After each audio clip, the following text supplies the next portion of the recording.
Okay, IB11s, let's continue the topic in 4C1. So let's look at the third law, which is power law. Example 3.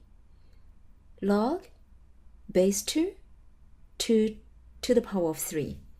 Based on the log identity, we can know the value for this log in expression already. This one is 3. And we find that if I bring the 3 to the very front of the logarithm, which is 3 times log 2, and we know log 2 is 2 to the power 1. This log value right now is just 1. So 3 times 1 is still 3.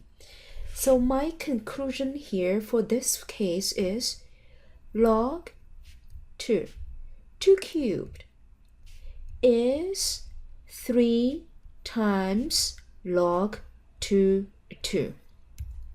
So the power law tells me that if I have a power in the argument, I can bring this exponent to the very front and put it just in front of the log. So it's the same as 3 times log 2. So you also can use your calculator to check if the power law is true for this case. So this one, log 3 to the power of 2.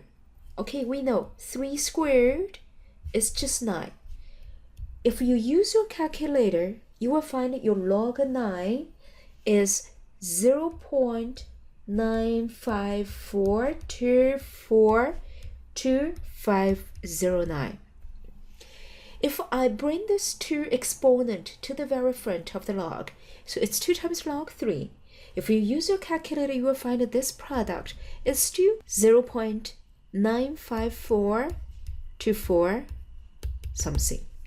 So my conclusion here is log 3 squared is the same as 2 log 3. Let's generalize the power law. If I have a power in the argument, so this log base c x to the power y, I can bring this y to the front of the log. So it's y times log cx. So I can change the power to the multiplication. So if you go backwards in the law, so you will see if I have a number, which means a constant, times by a log, so I can just bring this y back to the exponent for the argument x. Okay, the last law in this lesson is root law. Example 4. We know log 3, the square root of 3, is log 3. I can change square root to 3 to the power 1/2. And based on the power law, I know I can bring 1/2 to the front, and the log 3 is 1. So this is just 1/2. Or you can just use the identity directly to get the value is just the exponent in the argument. So 1/2 times log 3. This one is 1. So 1/2 times 1 is 1/2. So this conclusion can give us, okay, this one. So if I have root 3 square root, I change it to 1/2 times log 3. So let's look at other index for the radicals. For example, log cube root of 5. We know this one should be a common base if you don't see any base. So you can use the calculator to help you find log cube root of 5 to the base 10. This value is 0.23299,001. This 1/3 actually is also the index if I convert this radical to the power form, which is 5 to the power 1/3. So this is the index. I can bring the index to the front. 1/3 times log 5. If you use the calculator, you will find that this value is also 0.232990001.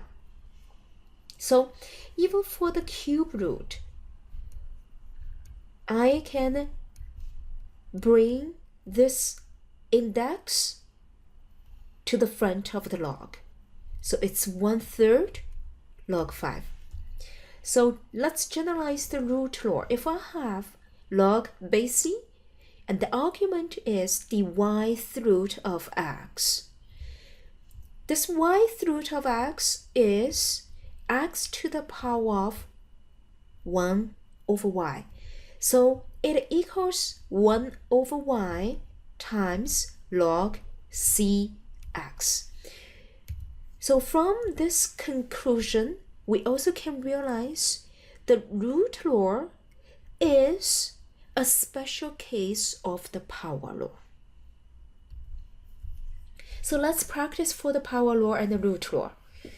Log 749 squared. You can bring square to the very front of the log, but you also can change 49 to a power of 7 first. So 49 is 7 squared, then squared. So this one is log 7 to the power of 4. So I can bring this 4 to the very front, which is 4 log 7. Log 7 is 7 to the power 1, which is an invisible 1. So this one is 1. So 4 times 1, the final value is just 4. But of course, some of you guys just want to use the power law right away when you see the square on 49. So you can bring square to the very front. So it's 2 log 749. Then I convert 49 to 7 squared based on the identity. So this one is squared, just number 2. Okay, so 2 times 2, this one is 4. So that's how I can use the power law to help me find some log values. Okay, let's look at the second one. So you can use either this red method or the blue method. It's up to you. So in this case, I want to use the blue method. I want to use the power law to bring this 5 to the very front right away. So it's 5 times log 6 to 116. 216 is 6 to the power of 3. So this one is just 3. 5 times 3, so the final log value is 15. Let's look at the third one. The same idea. This is a root law. You see 1/3. I will bring this 1/3 to the very front of the log. So then I still have log 5, 25. And 25 is 5 squared. So this log value right now is just 2. 1/3 times 2. So that's 2/3. Let's look at number 4. I have the plus, and I also have number 2 in front of the log and 1/2 in front of the log. If you see the addition between two logs, for me, I would think about the product law. So I can combine these two logs to one log by multiplying the arguments. But if you want to use this law, make sure no number 2 in front, no 1/2 in front of the log either. How can I get rid of 2 in front of the log? So this time I will use power law reversely. So I will bring this 2 back to the exponent in the argument. So this is log 5 squared plus log 16 to the power of 1/2. So log 5 squared is log 25. And this is log 16 to the power 1/2 is 4. And we did not see any base in these two logs. That means both of these two logs have base 10. So they have the common base, which is base 10. Then I can multiply the arguments. So 24, 5 times 4 is 100. 100 is 10 squared. So the final value is number 2. Let's look at number 5. I have the minus, I have the adding. So you guys know I have to use the product law and the quotient law to combine the logs. But if I want to combine the logs, I cannot get 1/2 in front. So I need to bring this 1/2 back to the exponent in the argument using the power law. So the first one actually is log of 3, 144 to the power 1/2. 144 to the power 1/2 is the same as the square root of 144. The square root of 144 is 12 minus log 3, 4. And for this number 2, I will bring this 2 back to the exponent. So it's log 3, the square root of 27, bracket squared. This one is just 27. So I will combine the first two logs by using the quotient law. So log 3 is 12 divided by 4. Then plus log 3, 27. So 12 divided by 4, that's 3. Plus log 3, 27. And then some of you guys can find that for these two logs, both of the arguments have the connection with the base 3. So you can find the individual logs right away. So this one is 3 cubed, and this one is 3 to the power 1. So this log value is 1, and this log value is 3. So the final value is 4. Okay, example 5. Simplify by writing as a single logarithm or as a rational number. Let's look at how we can use the log laws to help us combine the logs to one log. So for this one, 2 log 3 plus 3. I want to combine both of these two terms up to form one log. So if I want to combine them, I need to use the product law for this addition. And this 2 has to go back to the exponent. It's 3 squared. Plus, for this number 3, I will change this number 3 to 10 to the power of 3. And you guys know if you don't see any base in the log, that means the base is 10. So 3 is log 10, 10 to the power of 3. If this one is too tough for you to understand, for any constant, I will deal with in this way. So 3, I will take 3 as 3 times 1. For 1, in the logarithm, you find that as long as the argument is the same as the base, this log value is always 1. So with the base 10, I change this one back to log 10, 10. Then I use the power law to bring the 3 back to the exponent. So it's 10, 10 cubed. So here we can get log, this is 9, plus log 1000.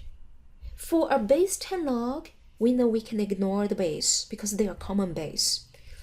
So then I combine these two arguments by the product law. I multiply 9 by 1000, so it's 9000. So if I want to combine these two terms into one single log, so this single log is log 9000. Okay, let's look at the second one. Log 8 and then log 4. How can I combine to one single log or as a rational number? I can see log 8 is log 2 cubed and log 4 is 2 squared. That's how I can connect these two numbers, 8 and 4. So based on the power law, I can bring this exponent 3 to the front. So it's a 3 log 2. And this 2 also goes to the front. It's 2 log 2. Look at this fraction. The numerator has log 2, the denominator has log 2. This is a common factor. I can reduce them by log 2. So the final result is a rational number, which is 3 over 2. Example 6. If I have log 3, 4 equals x, write in each logarithm as an expression in terms of this log, which is x. So in this case, I need to look for the connections between the given log and my destination log. What is the connection between them?